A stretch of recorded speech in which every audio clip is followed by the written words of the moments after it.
The sun dipped low over the New Mexico plains, staining the sky with streaks of orange and red as rancher. Caleb Hart rode across his property, unaware that tonight would alter not only his life, but the fate of the entire frontier town of Red Hollow. He had lived quietly for years, focused on cattle, avoiding gunfights, and burying the memory of his parents' deaths during a raid for which he never blamed the Apache, because deep down he knew someone else had orchestrated it. Yet the town stubbornly clung to old grudges and mistrust, ready to erupt at the slightest spark. As he reached a small ravine near the northern waterline, his horse jerked, sensing movement, and Caleb dismounted cautiously, only to discover an injured Apache woman leaning against a boulder, her long braids dusted with sand, blood trickling from her shoulder, her breath sharp like broken glass, and yet her eyes were fierce and unbroken. She whispered her name, Nayeli, daughter of an Apache spiritual keeper, and begged him not to fear, but to listen, for she carried a message that could bring ruin to both her people and the town. Caleb, though startled, lifted her gently and began tending her wound, with the steady hands of someone who'd seen too much suffering. But as he worked, Nayeli gripped his wrist with surprising strength and whispered, "That is forbidden. You should not help me. If they see you with me, everything will burn." Caleb frowned, the desert wind pressing her warning deeper into his bones, and he asked who they were. But she only shook her head, insisting they had no time. She explained that a secret pact between a corrupt Red Hollow councilman and a rogue band of Apache outcasts threatened to provoke a staged attack, one that would be blamed on her peaceful tribe, sparking a war neither side wanted. As her words settled in, Caleb felt something inside him ignite, a duty he didn't know he still carried, and he lifted Nayeli onto his horse, choosing to ride to his ranch under cover of darkness. She protested, claiming the ritual markings on her arm made it forbidden for an outsider to shelter her, for it violated sacred laws. But Caleb replied firmly, "I don't live by fear. I live by what's right." And in that moment she understood she was safe. When they reached the ranch, Caleb hid her inside the root.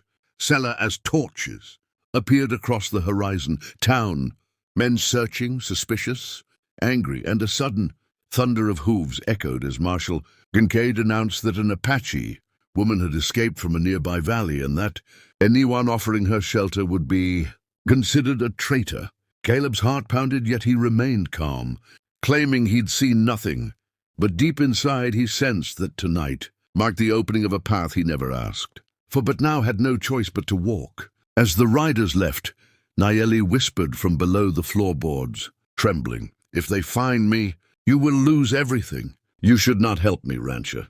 What I am asking is forbidden." Caleb lifted the trapdoor slightly and looked into her terrified eyes, saying softly, "Then let the whole town shake, because I'm not letting you die."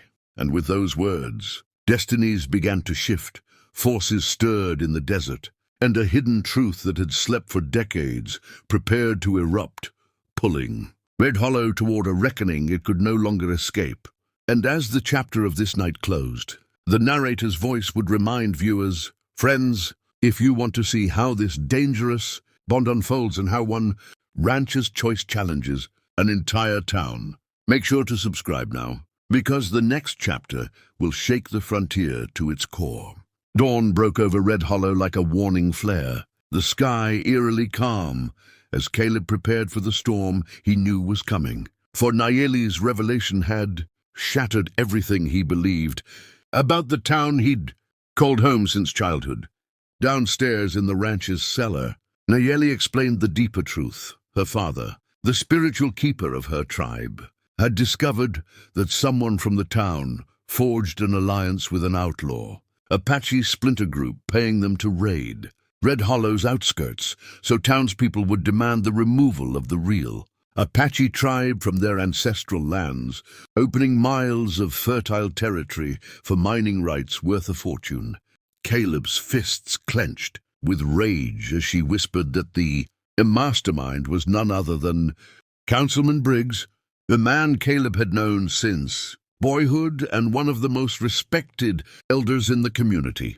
Worse, Briggs had stolen a sacred Apache artifact called the Stone of Echoes, a ceremonial relic that protected peace agreements between tribes and settlers for generations, and its theft was considered such a deep spiritual violation that even mentioning it to an outsider was forbidden. Nayeli told him that her markings symbolized her oath as the chosen guardian sent to retrieve the stone, and that if she failed, not only would her tribe face blame for the coming violence, but spiritual disharmony would bring drought, famine, and death across the land. Caleb, processing the enormity of her words, felt the weight of responsibility settle upon him like a mountain, and with quiet determination he pledged to help her take back the artifact, even if the entire town turned against him. By midday, word spread that the marshal planned to lead an armed hunt for the missing Apache woman, stirring paranoia among settlers, already anxious from recent cattle thefts staged by the rogue outlaws. Caleb realized time was running out. So under the cover of a dust storm, he and Nayeli rode toward the abandoned mineshaft where the rogue Apache group was hiding the stone before presenting it to Briggs inside the dark caverns. Caleb and Nayeli faced ambushes, desperate men, and one final standoff where Caleb took a bullet to the arm but refused to fall. Nayeli confronted the rogue leader, a bitter man named Tohajie, who once belonged to her tribe but broke away, seeking power, and she invoked ancient words of the Apache ancestors, reminding him of sacred laws he had abandoned. And though he wavered for a moment, consumed by guilt, the men around him forced a fight that ended only when Caleb tackled him and Nayeli reclaimed the stone. With the artifact in hand, they rode back toward Red Hollow, just as the townspeople, manipulated by Briggs's lies, prepared to march toward the Apache settlement. Caleb stormed into the town square, bleeding, furious, holding the stone high, shouting the truth, exposing Briggs's entire conspiracy, his greed, his secret deals, and his attempt to pit peaceful people against each other for profit. The crowd erupted in shock, outrage breaking like thunder, and as the marshal arrested Briggs, Nayeli stepped beside Caleb, her presence radiating both strength and sorrow. She told the crowd her people never sought war and only wished to live in dignity on the land of their ancestors.